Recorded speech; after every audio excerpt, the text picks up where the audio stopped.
പക്ഷെ എൻ്റെ സംസാരം എൻ്റെ ജ്യേഷ്ഠൻ അല്ലെങ്കിൽ എൻ്റെ നാട്ടിലുള്ള എൻ്റെ ഉമ്മ യാതൊരു വാസ്തയും ഇല്ലാതെ കേൾക്കുന്നു എന്ന് ഞാൻ വിചാരിച്ചാലോ അത് തെറ്റാണ്. അല്ലെങ്കിൽ ഇന്ന ഷെയ്ഖ് മൊയ്തീൻ ഷെയ്ഖ് ഞാൻ ഇവിടുന്ന് പറയുന്നൊക്കെ കേൾക്കുന്നുണ്ടെന്ന് വിചാരിച്ചാലോ തെറ്റാണ്. അതുകൊണ്ടാണ് അവർ പറയുന്നത് നിങ്ങൾ പറഞ്ഞ വിഷയത്തിലില്ല. നിങ്ങൾ വിളിക്കുന്നത് മരിച്ച ആളുകളെയാണ്, നിങ്ങൾ വിളിക്കുന്നത് ഗായിബുകളെയാണ്, നിങ്ങൾ ചോദിക്കുന്നത് അള്ളാഹുവിന് മാത്രം സാധിക്കുന്ന കാര്യമാണ്.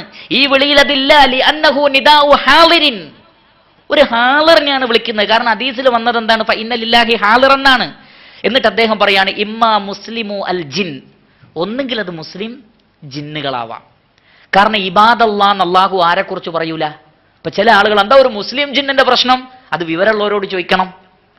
മുസ്ലിം ജിന്നിന് എന്താ പറഞ്ഞതെന്ന് ചോദിച്ചാൽ ഹദീസിലുള്ള ഇബാദല്ലാന്ന. ഷെയ്ത്താന്മാരെ കുറിച്ച് അള്ളാഹു ഒരിക്കലും ഇബാദല്ലാ എന്ന് പറയൂല, അവർ അള്ളാന്റെ അടിമകൾ തന്നെയാണ്. ഏതുപോലെ പള്ളി എന്താണ്? ബൈത്തുള്ളയാണ്. ആകാശത്തിലും ഭൂമിയിലുള്ള ഒക്കെ അള്ളാന്റെ തന്നെ അല്ലേ. പിന്നെ ഇത് മാത്രമല്ല അള്ളാന്റെ വീട് എന്ന് പറയാൻ കാരണം അത് ആ ഭവനത്തോടുള്ള റബ്ബിന്റെ സ്നേഹമാണ്. അള്ളാഹുവിന് ഇഷ്ടമുള്ള ആളുകളെ കുറിച്ച് മാത്രമേ അള്ളാഹു ഇബാദല്ലാ എന്ന് പറയൂ. ബാക്കിയുള്ളവർ ഇബാദുകൾ തന്നെയാണ്, പക്ഷെ ആ ഒരു പ്രയോഗം അള്ളാഹു പ്രയോഗിക്കൂല. പണ്ഡിതന്മാർ വ്യക്താക്കിയ കാര്യമാണ് ഞാൻ പറയുന്നത്. ഗ്രന്ഥങ്ങളിൽ നിന്ന് വായിച്ചു പഠിച്ച് മനസ്സിലാക്കിയതാണ്. ഉദ്ധരണികളുണ്ട്, തെളിവുണ്ട്, വെറുതെ പറയല്ല. അതുകൊണ്ട് തന്നെ ഇബാദുള്ളയിൽ ഷെയ്ത്താൻ പെടൂല. ഷെയ്ത്താൻ എന്ന് പറഞ്ഞാൽ കാഫിർ പെടൂല. അതുകൊണ്ടാണ് മുസ്ലിം ജിന്ന് എന്ന് പറഞ്ഞത്. ആളുകൾക്ക് വലിയൊരു പ്രയാസം, എന്താ മുസ്ലിം ജിന്നിനെ പറഞ്ഞത്? കാഫിർ ജിന്നായ ശിർക്കാവൂല. അത് അതിനു വേണ്ടി പറഞ്ഞല്ല.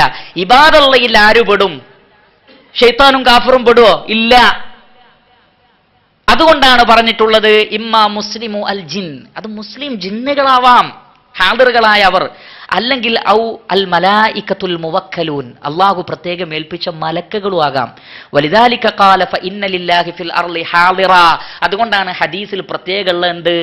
ഹാളിറാണ് എന്ന്.